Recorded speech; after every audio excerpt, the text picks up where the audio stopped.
Olá, começamos mais um programa de entrevistas sobre inovação, denominado Marcos Inovação, e hoje nós temos um convidado muito especial, que é o Jaime Galvez.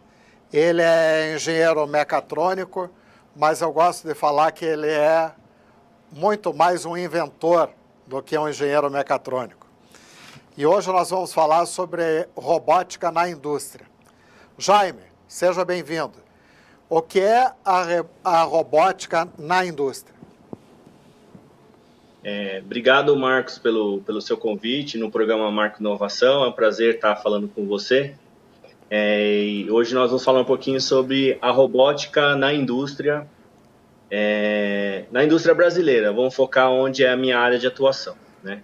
Então, a robótica industrial é um fenômeno que tem crescido nos últimos 20 anos, muito forte aqui no Brasil, e é um fenômeno industrial que não tem previsão para parar nesse momento, né? A indústria, ela procura repetibilidade, ela precisa repetir os seus processos continuamente, e ela precisa de qualidade nos produtos, e ela precisa qualidade nos seus processos. Uma pessoa, um operador de máquina, ele é muito bom, ele é muito inteligente, mas para repetir a mesma atividade, ele tem certos limites laborais, limites de força, que o robô não tem.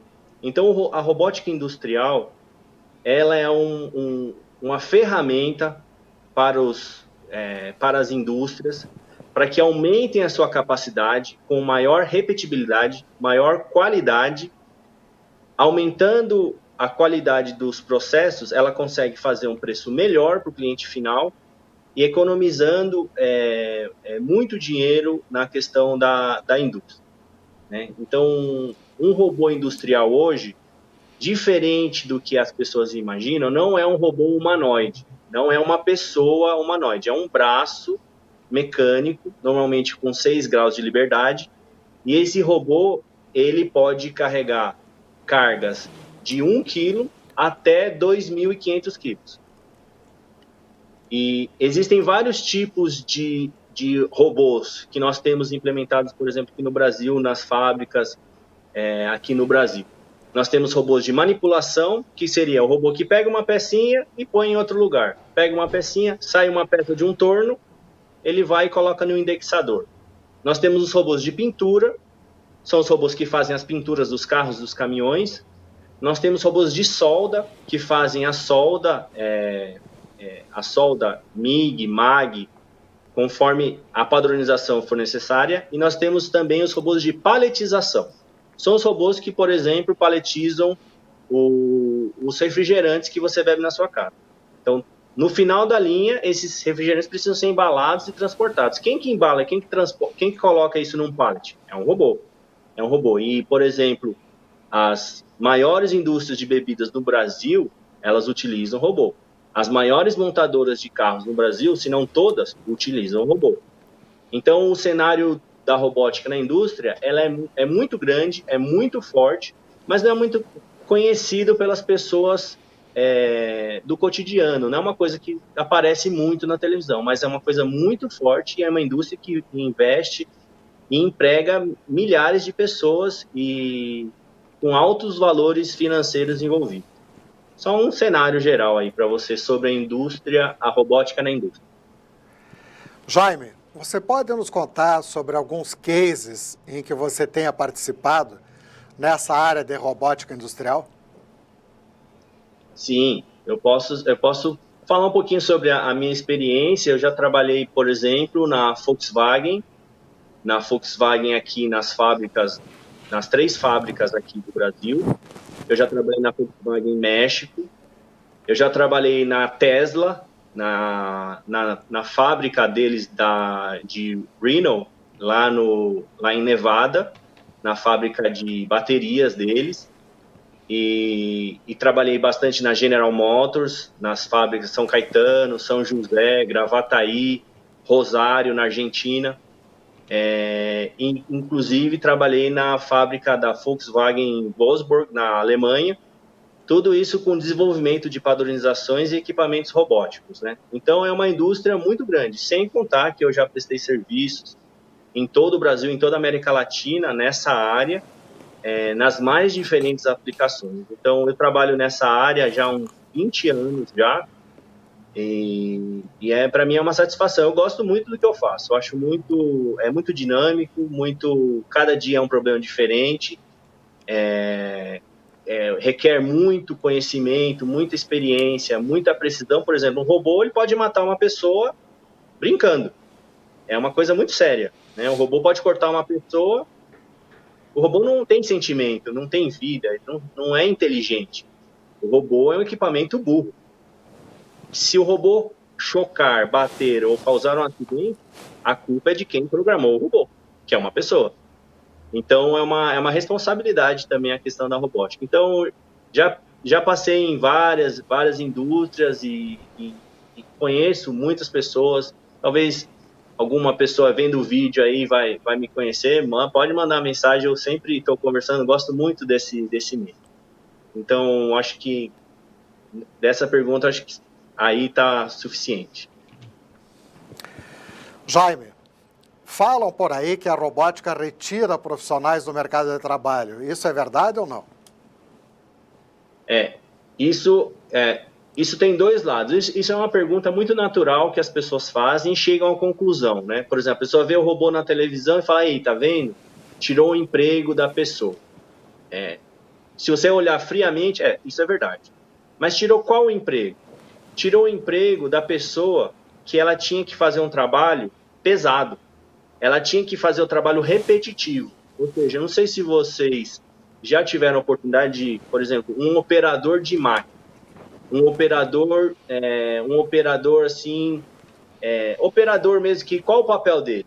A máquina faz o trabalho, ele tem que pegar essa peça que a máquina fez o trabalho, tirar e colocar em cima de uma esteira. E ele tem que fazer isso umas 500 vezes por dia, ou 1000 vezes por dia, por um mês, um ano, 10 anos, 20 anos. Ou seja, é um trabalho muito ingrato para o ser humano, que é a maior obra de Deus. É um trabalho assim penoso. Ou em outros casos, por exemplo, existem esses sacos de cimento, sacos de 25 quilos. A pessoa tem que pegar um saco desse, colocar na cabeça, levar num pallet e paletizar um pallet de sacos de cimento. Então, esse tipo de trabalho, as pessoas vão perceber que é um trabalho que chega a ser desumano. Penam muito a pessoa, e aí tem questões trabalhistas, questões laborais que afetam a pessoa.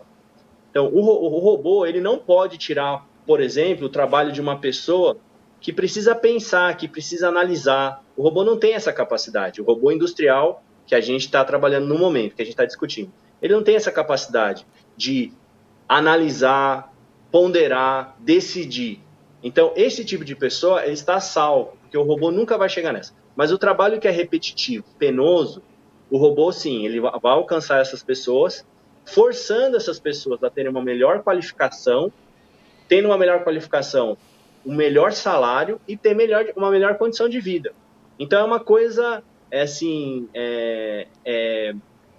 meio contraditório. Mas, sim, ele tira o emprego. Mas ele tira aquele emprego que paga pouco. Aquele emprego que é ingrato, né? Aí alguém pode se sentir ofendido, mas é um incentivo. Realmente, se o seu trabalho não requer o máximo de você, da sua inteligência, das suas habilidades, talvez seja um trabalho que um robô possa rapidamente ocupar a sua posição. Então, ele substitui a rotina, não é isso? Isso, ele substitui a rotina. E a carga, né? Como eu falei, por exemplo, um ser humano normal, ele assim, um ser humano forte, carrega um saco de cimento de 50 quilos, tá. Mas por quantas horas ele consegue carregar isso? Um robô, ele carrega isso 24 horas. E ele não vai escorregar, ele não vai cair, ele vai fazer exatamente a mesma coisa 24 horas por dia.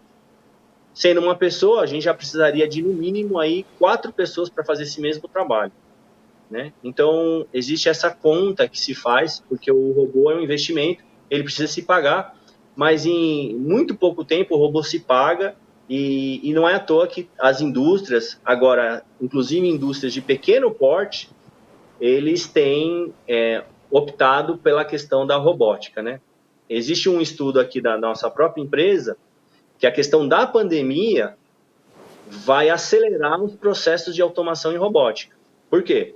Porque o pessoal não pode trabalhar, ou o pessoal não pode ir na fábrica. Mas se a fábrica tiver robôs, ela continua trabalhando. Vai precisar de pouquíssimas pessoas só para ver se a alimentação está ok, para ligar as máquinas e para cuidar de um supervisório, que é um PLC. Então, é uma tendência que está sendo acelerada devido à pandemia, ou seja, muitas empresas chegam e falam, não, eu quero colocar um robô, porque meus funcionários não estão podendo vir. E aí, como que eu faço? Eu paro a indústria? Não, você pode colocar um robô e diminuir o número de pessoas. Então, isso é uma perspectiva real, não é uma ideia minha, e que naturalmente vai acontecer. Jaime, quais são as perspectivas da robótica no planeta?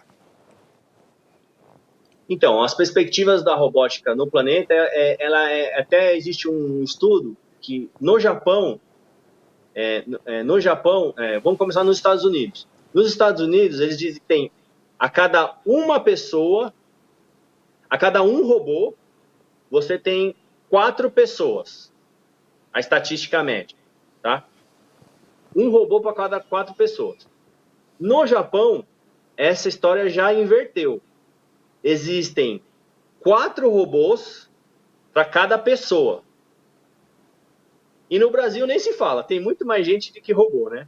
Mas é uma tendência natural e você pode reclamar, chorar, fazer o que você quiser. Vai acontecer. Os robôs, eles não vão dominar o mundo, porque os robôs industriais, eles não têm inteligência artificial, eles não têm essa capacidade de tomar decisão, e existe toda uma segurança que é feita, mas os robôs, eles vão dominar todos os trabalhos repetitivos que existem no mundo. Se é repetitivo, se requer padronização, o robô, ele pode ser feito. E aí a gente entra numa classe de robôs, dois robôs que dentro da robótica são novidades, né? Um que é o sistema de visão. O que é um sistema de visão? É um robô com uma câmera, que essa câmera é uma câmera inteligente e ela consegue perceber, ter perspectiva de profundidade. Ou seja, se eu colocar uma bacia cheia de peças não indexadas, misturadas, bagunçadas, o robô ele consegue vir, tirar uma foto e, baseado nessa foto, fazer uma interpolação dos pontos de pega dessa peça e sozinho o robô vai lá e consegue pegar a peça. Então, a peça não precisa estar totalmente indexada, não precisa estar posicionada. A peça pode estar solta. Então, o sistema de visão, ele é uma coisa assim que vem crescendo nos últimos 5, 10 anos, vem crescendo muito forte, né? E é inevitável.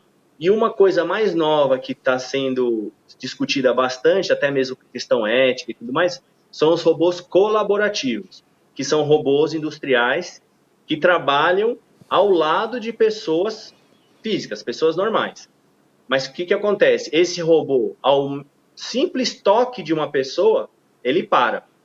Então, com essa característica, você permite que o robô trabalhe junto com uma pessoa em uma mesa, por exemplo. A pessoa está montando uma parte e o robô está montando outra. Se o robô apertou o dedo da pessoa, quando chegar próximo ao dedo, ele já existe essa tecnologia, ele para. E aí você dá 2 tapinhas dele, ele continua. Chamam os robôs colaborativos. Existe uma discussão aí. Aqui no Brasil, por exemplo, existem algumas indústrias que não autorizam a utilização desse robô, mas existem outras empresas que querem, porque querem essa tecnologia. Então, são tecnologias que vão, com o tempo, se adaptando, e as pessoas vão se acostumando com isso, e vai chegar um ponto que o operador na indústria, o cara vai estar trabalhando do lado de uma máquina, sem a necessidade de cercas, sem a cerca fechada, sem cortinas de luz de proteção. É uma interface já mais direta, o robô e a pessoa. Então, são tendências que já existem, já são comuns. Você vai na internet ali e coloca robô colaborativo. Tem um monte, né? mas existem algumas questões. Então, é um assunto que ele não vai parar, não adianta, é uma coisa que não vai parar e que cada vez mais, inclusive aqui no Brasil, tá crescendo. O Brasil é um polo industrial na América Latina, né? Eu já visitei todos os países da América Latina nesse assunto de robótica e realmente o Brasil está à frente, né? A questão de de qualificação de pessoas, de suporte técnico. Por exemplo, a nossa empresa ela atende toda a América Latina, mas o escritório é aqui no Brasil, né? O escritório é brasileiro e aí a gente viaja para dar suporte, ajudar, dar treinamento, ensinar programação. Mas o Brasil é o único lugar onde você encontra as marcas de robôs com escritórios próprios, por enquanto, né? Mas, como eu falei, é uma tendência que não vai parar. Eu, inclusive, já entrevistei 2 profissionais médicos que só operam por robô. Jaime, como é que um profissional que quer trabalhar em robótica entra nesse mercado de trabalho? Essa é uma boa pergunta. Muitas pessoas vêm para mim e falam, Jaime, eu quero, como que eu faço? Me dá uma força, tal. A primeira pergunta que eu faço, eu falo assim, você fala inglês? Você conhece de programação? Você gosta? Você gosta de mexer no robô mesmo? Você gosta de ver, tá no campo, ver? Ah, gosto.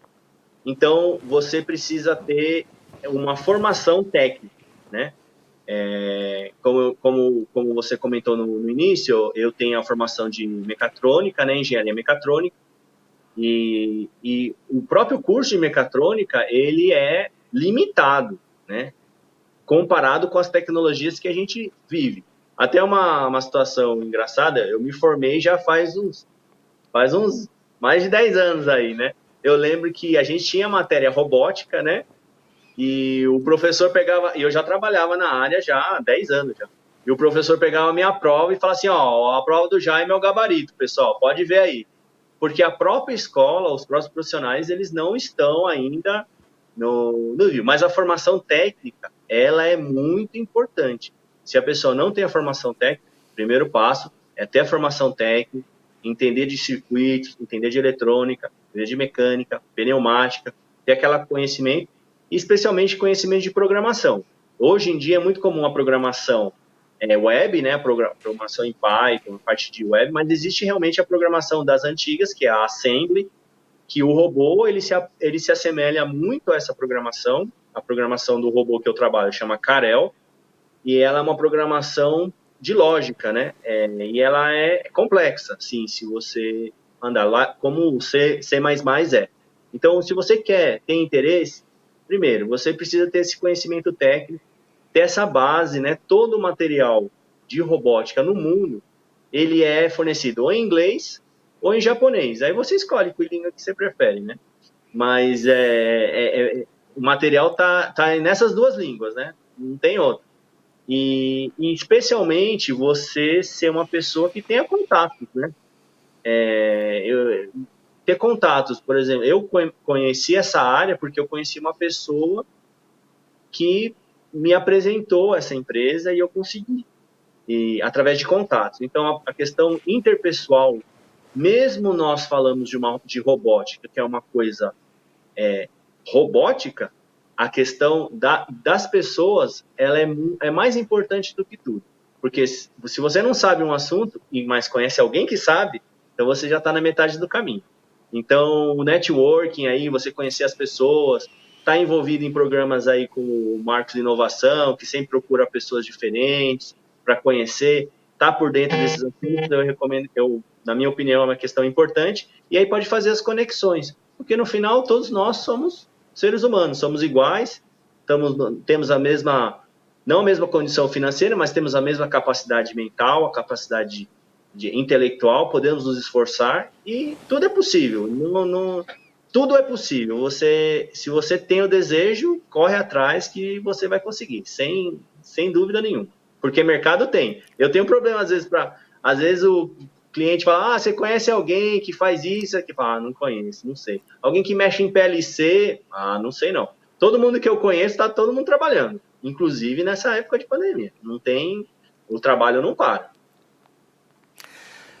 E eu creio que os telespectadores puderam sentir a elevada capacidade do Jaime Galvez, e especialmente nessa área de robótica na indústria. Eu agradeço a sua participação e deixo agora a palavra para as suas considerações finais. Acho que eu falei bastante sobre o tema. Eu agradeço o convite do Marcos no programa Marcos Inovação. É um privilégio para mim, fiquei contente, né? E acho que, se você rever a apresentação, eu falei bastante sobre o assunto, mas a robótica é um assunto que você entra nas especialidades do assunto, igual uma medicina. Tem o otorrino, tem o médico dentista, cada um tem a sua área. E dentro da robótica existem muitas áreas, sub-áreas, né? Então é um assunto que vai longe, né? Eu gosto muito, eu posso falar sobre esse assunto, se a gente entrar especialmente na parte técnica, que é a parte que eu mais me identifico, a gente pode falar horas sobre esse assunto, porque é um assunto que eu gosto mesmo. E eu gostaria só de agradecer mesmo o seu convite, Marcos, e estar à disposição aí para que a gente possa bater um papo e, de repente, falar sobre um assunto mais específico. E agradeço de coração e um abraço a todos que estão assistindo aí. Jaime, obrigado pela excelente entrevista. Um abraço. Um abraço. Tchau, tchau.